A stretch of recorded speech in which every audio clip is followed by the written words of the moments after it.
Estábamos comentando la desgracia del PRD, que qué curioso, Álvaro, y decíamos ahorita en el corte, seguramente Citlali, que es tan jovencita, ni siquiera sabe qué es PRD, mucho menos ahora que ya casi desapareció. ¿Cómo estás, Citlali? Bienvenida a Los Periodistas. Hola, qué gusto, Álvaro. Sí, yo creo que sí lo recuerdo, y justamente cuando yo inicié mi participación política, pues ya estaba en degradación el PRD, por eso decidí sumarme a Morena. Pero sí, qué triste terminó, la verdad, porque ya yo creo que esta elección fue su despedida. Pues sí, estábamos platicando justamente de hecho, los números oficiales por décimas no pierde el registro. Claro, estuvo a punto de perderlo también el Partido del Trabajo, apenas por décimas, arriba del 3%, pero bueno, eso ya finalmente lo decide el electorado. El PRD decidió unirse con la derecha y dice, de no haber sido por ellos, no hubiera habido este freno que le han puesto a Morena. Y en parte tiene razón, Citlali. Si no le pudieron poner freno a Morena y a sus aliados en la Cámara de Diputados, en el caso de la Ciudad de México, en 7 de alcaldías, por supuesto que le pusieron un freno a Morena. Y me gustaría comenzar por ahí esta conversación contigo. Sí, mira, yo creo que tuvieron que unirse, sin duda. Separados es evidente que no habrían tenido los resultados que tuvieron, y aún así les fue mal. La realidad es que el gran objetivo político de ellos era detener nuestra mayoría, y el gran objetivo en términos programáticos de que avanzara el proyecto de transformación era garantizar nuestra mayoría en la Cámara de Diputados. Si partimos de ese resultado, bueno, nosotros mantuvimos nuestra mayoría, ellos fracasaron. Su principal inversionista, Claudio X González, seguramente no le redituó toda la lana que le metió. Y bueno, están todos los resultados a nivel nacional, las gubernaturas. Estamos todavía reuniendo toda la información porque hay algunos apertura de paquetes en algunos lugares, pero casi 700 municipios, y es en la ciudad donde lamentablemente sorprenden los resultados. Es decir, hay que reconocerlo, no estaba en nuestra medición, ni de nuestras encuestas propias, ni de extraños. Hay ya un primer análisis que hacemos de los resultados, y es que salió a votar como nunca la clase alta, un sector de la sociedad que nunca ha votado por la izquierda, que nunca ha votado por nosotros, y perdimos también muy probablemente a un voto de la clase media.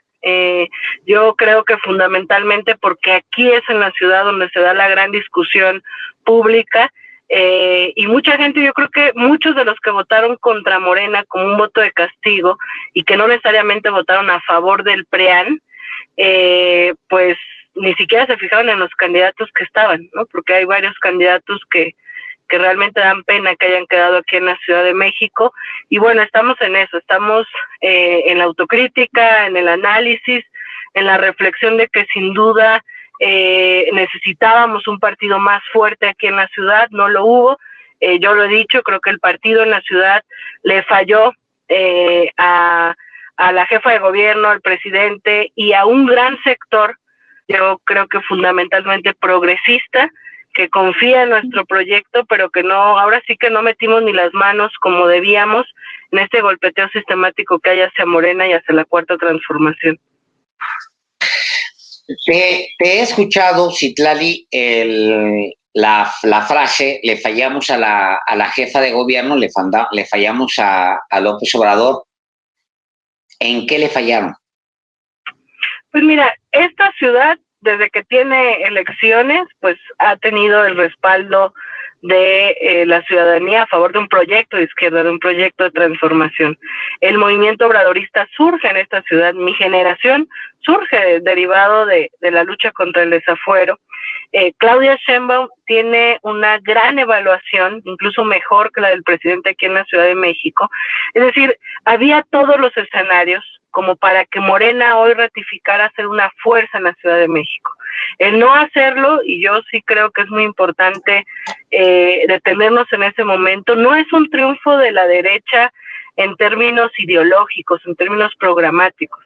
Es una derrota de Morena como partido en que no supimos entender que la gran discusión pública se concentró aquí en la Ciudad de México y que la narrativa constante del temor de los comunistas come niños, de que vamos a destruir el país, las instituciones, el caso Félix, por ejemplo, yo estoy convencidísima de que tuvo más impacto aquí en la ciudad que en Guerrero, por ejemplo. Es decir, hay una serie de banderas, de causas, de respuestas que no dimos, no nos acercamos a algunos sectores que históricamente han caminado con nosotros y que ahora sencillamente o estaban enojadas o decidieron o compraron este discurso del contrapeso frente al monstruo autoritario de Andrés Manuel.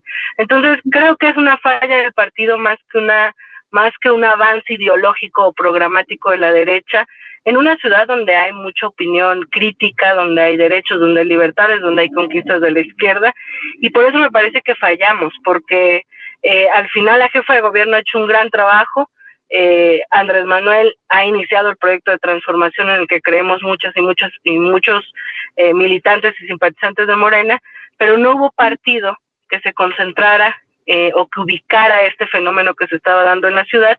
Y claro, muchos de la dirigencia nacional nos enfocamos en los resultados a nivel nacional, dimos por hecho de alguna manera que la ciudad casi caminaría de manera natural, y yo creo que esa desatención sin duda nos tiene en estos resultados. Eso no es otra cosa más que arrogancia, Citlali.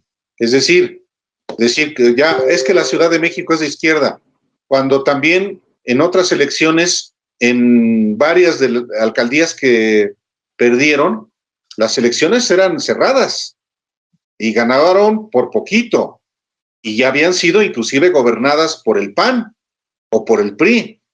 Entonces, o candidaturas que, por ejemplo, se daba por hecho que iban a ser reelectas solamente por llamarse como se llama Pablo Gómez. Y quién sabe si Pablo Gómez hizo las cosas que le correspondía hacer, haciendo campaña, tocando puertas, hablando con la gente, como sí lo hizo su contrincante. ¿Esa arrogancia también la han considerado? Ya nos agarraste aquí en una discusión brutal, Citlali. Hola. Ya volví, hola. ¿Cómo estás? O sea, parece que me dio miedo la pregunta de Álvaro, pero no. No, hombre, no. No, hombre, sí. De hecho, ya te perdiste la parte muy buena. Entonces, retomamos la pregunta con Citlali. Sí, yo preguntaba, decía, yo le atribuyo a los malos resultados también una conducta arrogante. Si se daba por hecho que ya iban a ganar y que no, porque no había, digamos, mediciones que advirtieran de la inminente derrota, había algunos signos, pero pues en todo caso eso es arrogancia, y la arrogancia es funesta cuando se da por hecho de que ya vas a ganar, hagas o no hagas cosas que en una campaña, sobre todo tan intensa como la que hubo, y dejes el terreno desierto, y ese terreno lo ganó pues ahora la derecha. Sí, yo creo que tienes razón. O sea, me quedé pensando que sonaba arrogante, como lo dije, pero más bien quisiera, digamos, un poco profundizar. El partido no está en su mejor momento interno, digamos. Es decir, para afuera es nuestra segunda participación intermedia, crecimos sin duda, tenemos 8 años de vida de existencia, pero no hay una vida orgánica ordenada, disciplinada, no hay dirigencias estatales en muchas entidades de la República, y en ese escenario decidimos probablemente desde la dirigencia nacional concentrarnos en los territorios más complejos. Y acá en la Ciudad de México, digamos, la tarea inmediata era del encargado, digamos, de la dirección estatal. Entonces, claro que en una valoración de lo urgente o de lo importante a veces, porque recién Mario y yo habíamos estado en la dirigencia, insisto, con un partido con algunas disfuncionalidades, pues no enfocamos que en la Ciudad de México había algo mucho más profundo que atender, ¿no? Entonces, claro que eso es un error y es un golpe de realidad. De entrada eso, no dar por hecho absolutamente nada, a pesar de que la Ciudad de México sea un bastión de izquierda, y que nos toca pues analizar mucho para corregir todo lo que se ha hecho mal e incluso fortalecer la vida interna del partido que ha sido compleja en toda esta dinámica electoral. Hay muchas preguntas con respecto a los sectores que mencionas, Citlali, los sectores progresistas.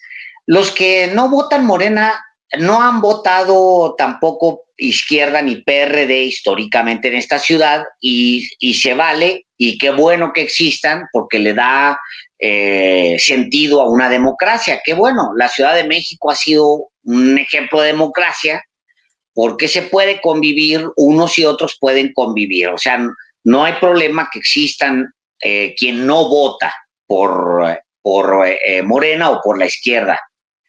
Pero hay evidentemente sectores que no, progresistas, que votan izquierda, que no se vieron representados, Citlali, que evidentemente no salieron a votar, que no estuvieron ahí para defender el voto o para apuntalar a las ideas que creían. ¿Esos quiénes son, Citlali? Sí. Yo creo que es fundamentalmente ahí donde debemos concentrar nuestro análisis. Es decir, salió a votar, y lo vemos ya incluso con datos y con mapas que hemos estado haciendo, pues un sector que en efecto, como tú dices, nunca ha votado por nosotros y que sí hay una distancia ahí, una posición hasta ideológica, digamos, en contra de nuestro proyecto.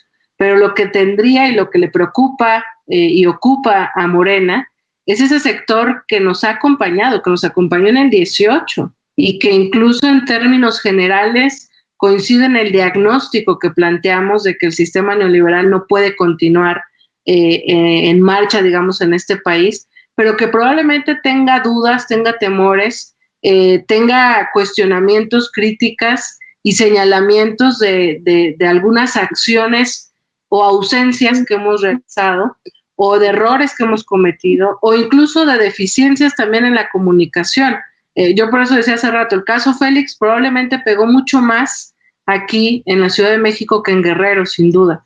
Este reto que tenemos de acercarnos más al movimiento feminista para que no se vuelva, digamos, preponderante esta idea de que Morena, de que la Cuarta Transformación no respeta a las mujeres, no lucha por los derechos de las mujeres, porque es una falacia. Claro que hay contradicciones y hay errores, y afortunadamente también ha habido voces que las hemos señalado.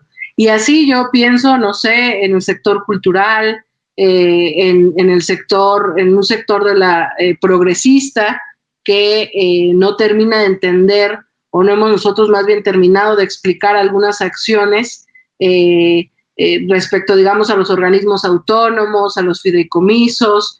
Es decir, sin duda, es un buen momento para sacudirnos a Morena y también ser un puente con nuestros gobiernos y poder atender cosas que no sean de interpretación, que sean de términos concretos y reales, y que hay que corregir incluso desde el Ejecutivo, los ejecutivos locales, o incluso tocar la puerta de los federales, porque ese sector es el que sí preocupa, ¿no? El sector que históricamente nos ha acompañado y que hoy decidió o no votar por nosotros, o tristemente votar por el PRIAN, o sencillamente anular también, que hubo una gran campaña para anular.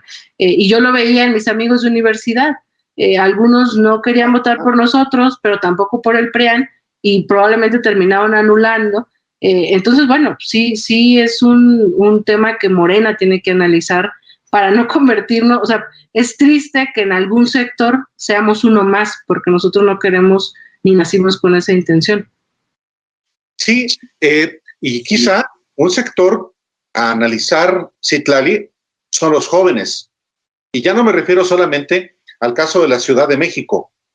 En el 2018, eso está acreditado, los jóvenes jóvenes universitarios y la gente de mayor formación académica votó por López Obrador, quizá en menor medida por Morena en la Cámara de Diputados y en el Senado, pero aquí quizá parte de los votos que ya no, por lo menos a la gente ya no, si no votó por los candidatos del PRIAN, ya no se sintió atraída lo suficiente para votarle para votar a la coalición encabezada por Morena.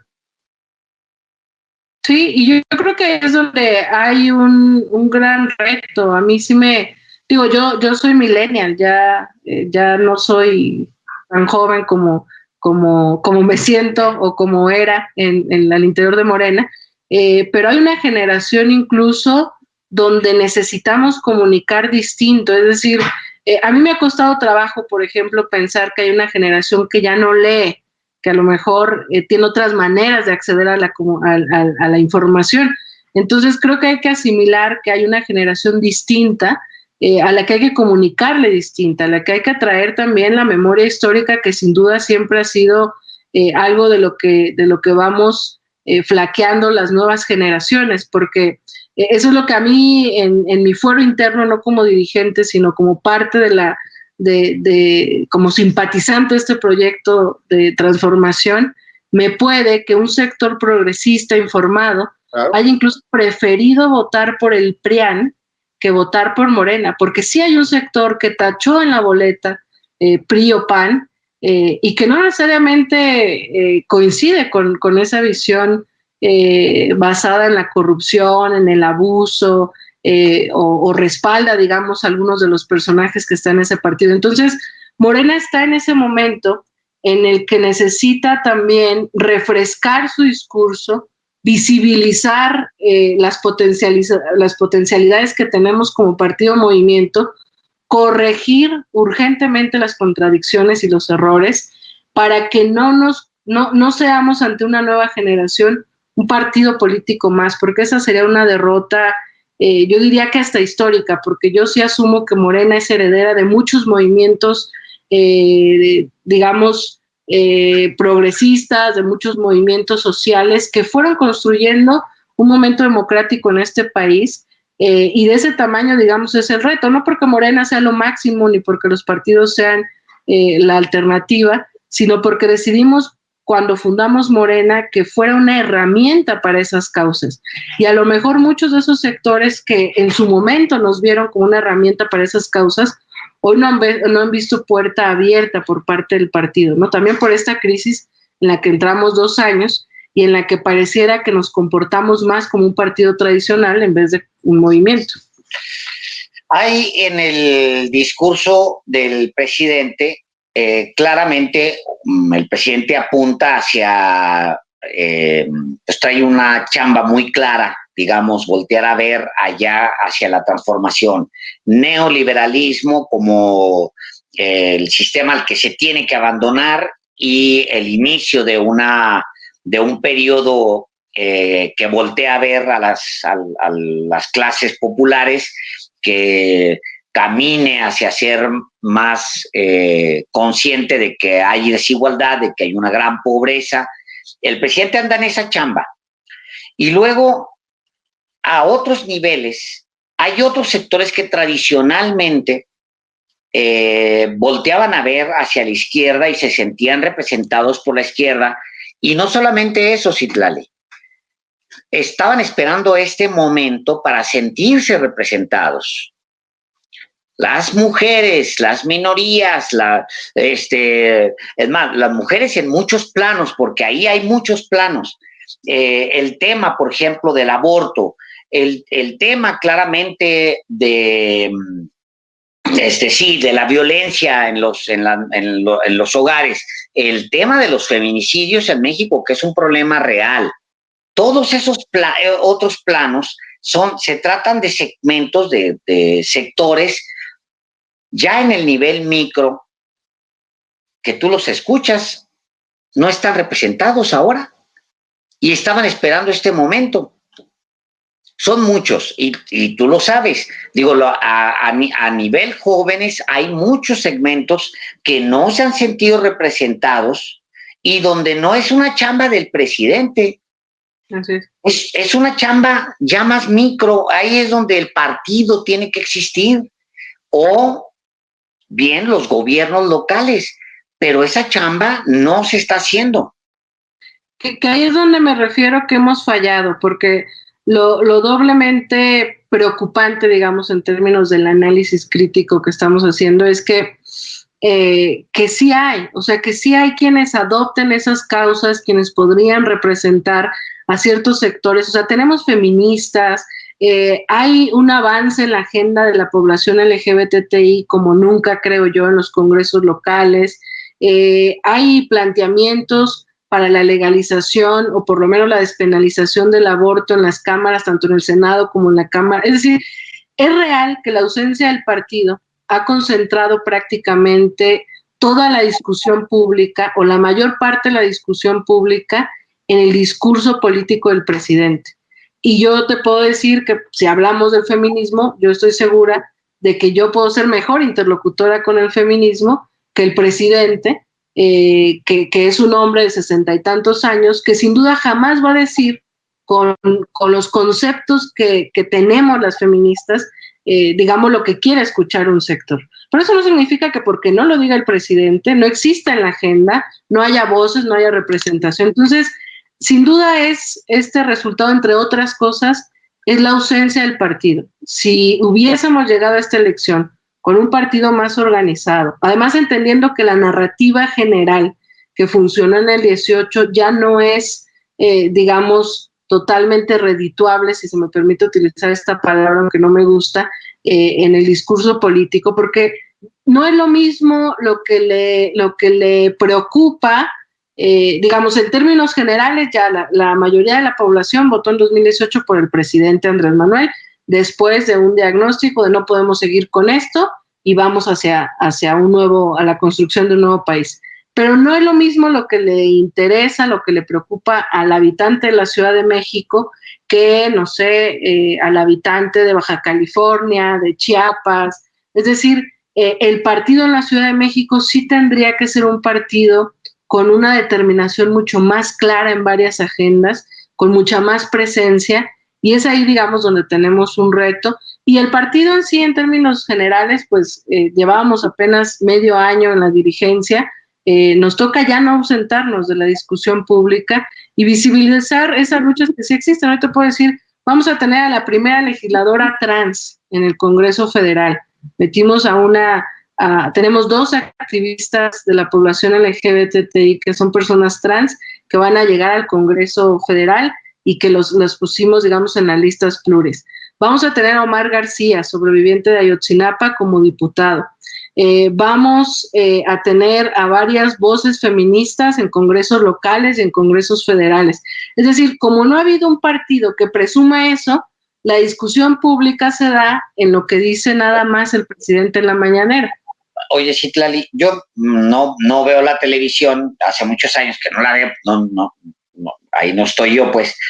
Pero luego me meto a los sitios y luego pues sale la publicidad, pues la que ustedes pagan en Facebook, por ejemplo. Nada de eso que estás hablando está. Está la cara de Mario Delgado permanentemente.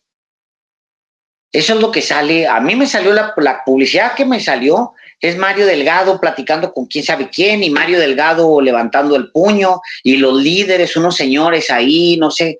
¿Dónde está esa campaña de lo que estás hablando? A ver, ahora histórico, la llegada de mujeres a las gubernaturas. Así es. Histórico. Es un logro que se tiene que presumir. Pero ¿dónde está? Pues si la campaña, ¿dónde estuvo? ¿Dónde estaban los valores que se difundieron en el 2018 y que la gente estaba esperando en 2018? Pues dijo, de verdad, no es que yo vea los anuncios de televisión, es más, no sé si hubo anuncios de televisión, pero los de Facebook, bueno, ahorita no lo tengo aquí, pero es mi perrita, pero los de Facebook, era Mario Delgado permanentemente. Mira, yo a veces una de las críticas, dije en alguna entrevista con Astillero y que salió una nota que, por cierto, dio mucho vuelo, salió aquí en Sin embargo, que yo decía que las decisiones en un 90% las había tomado Mario. A eso yo me refiero, yo sí creo que pudimos haber hecho mejor comunicación.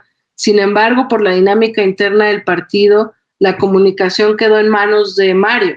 Y yo estoy convencida, y no es un ataque a Mario ni nada, estoy convencida de que pudimos y debimos hacer mejor comunicación, porque salir a decir vamos a ganarle a los corruptos puede que ya esté muy desgastado. Yo creo que tendremos que hablar de lo que ya hicimos, de los avances históricos, de la pluralidad que somos en este partido y en este proyecto que no ha logrado visibilizarse, porque hemos caído en la trampa, creo yo, de la derecha. O sea, la derecha ha disminuido, y no por demérito Andrés Manuel López Obrador, sino que ha disminuido 4T igual al presidente. Y la realidad es que la cuarta transformación es una cantidad de voces, cantidad de causas, cantidad de acciones que podríamos y deberíamos presumir. Entonces, esa es una de las autocríticas que yo hago al interior de Morena. Creo que es nuestro mejor momento para afuera como partido, pero para adentro tenemos que ser mucho más hábiles en cómo nos mira la ciudadanía y cómo comunicamos y cómo llenamos los vacíos de comunicación o los vacíos de vinculación, que como tú dices y todos lo sabemos, pues no podemos cargárselo solo al presidente. Entonces, viene después de esta elección, desde mi óptica, que en Morena retomemos la ruta hacia cómo ser más útiles al proyecto de la transformación. Cambiamos de dirigencia, de inmediato nos tocó la selección de candidatas y candidatos, que ha sido súper compleja, ha sido además dolorosa en algunas partes para nuestra militancia, acertada en otras partes, pero bueno, era atender algo que teníamos que atender en lo urgente, que era esta elección. En términos globales no nos fue mal, sin embargo, y avanzamos en nuestros objetivos, tener la mayoría de las gubernaturas, los congresos locales. Sin embargo, bueno, no podemos quedarnos aplaudiendo lo que se hizo bien, sino más bien corrigiendo lo que se hizo mal, porque viene la última parte del sexenio y nos toca también combatir este discurso de odio, de mentiras, que sí ha pegado también en un sector, además de la autocrítica que nos hagamos, también esta narrativa constante de que comemos niños y que queremos destruir el país, sí ha pegado en un sector, ¿no? Y no hemos dado más elementos para que el ciudadano diga, bueno, ¿será que sí comen niños o será que no?